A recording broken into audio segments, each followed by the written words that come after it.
Hi there, Duncan Fremlin here. I'm a broker with Remax Hallmark in the city of Toronto. It is September 2022, and this is number 17 in a series of information videos that I've been producing.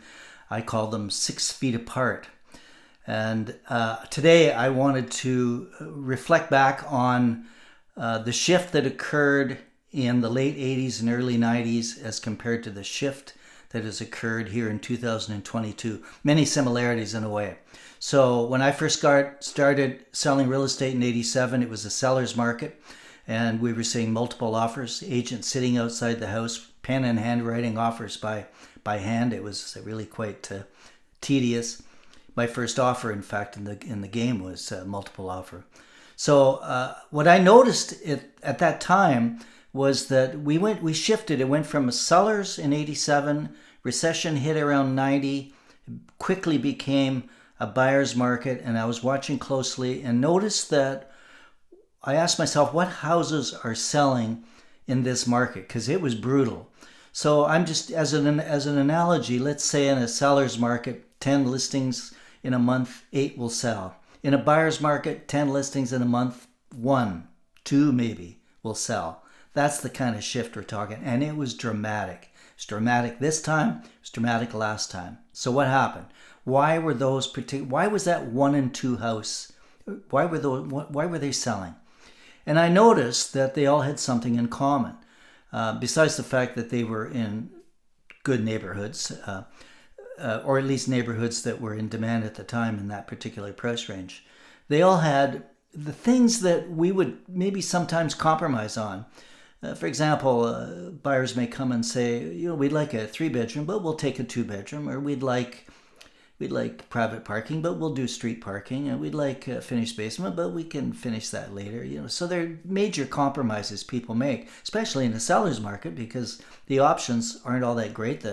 It's moving very quickly, and it's not in their favor. So now that it's in a buyer's market, well, all of a sudden, these buyers have a choice. They don't have to go for a 2-bedroom. They don't have to go for private park or for street parking. They don't have to go for an unfinished basement. They can focus on the houses that tick all those boxes. And indeed, that's right now, September 2022. Those are the houses that are selling. They have 2 other things going for them. Another trend when sellers, when it's a buyer's market, is that the sellers take a little time to adjust to the new reality. When they put their house on the market, all they can think of is 6 months ago I could have got $200,000 more than what you're telling me it's worth now. Well, yeah. So they want to try it at the higher price, and that is just a recipe for failure. So the houses that are selling today in this market, in this buyer's market, they're priced well. The sellers have caught up, the agents have caught up to the market, and they're putting a price that's indicative of what it's worth today. And the other thing that they have, and they continue to have, and they will always have in any market, I think, moving forward, is that the presentation is going to have to be fantastic.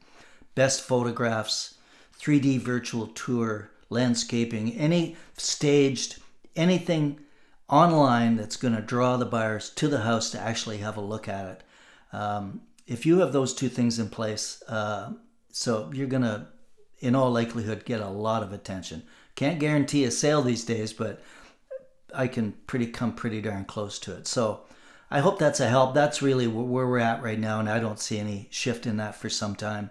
That's not to say that 2-bedroom semis with unfinished basement and street parking, they don't sell, but they do sell, but if the price is right. So I hope that helps, and details on how to get a hold of me are on the screen. I always love hearing from you. Phone calls especially are really good. I drink coffee if that's in the works. So I look forward to chatting with you, and we'll see you down the line. Thank you.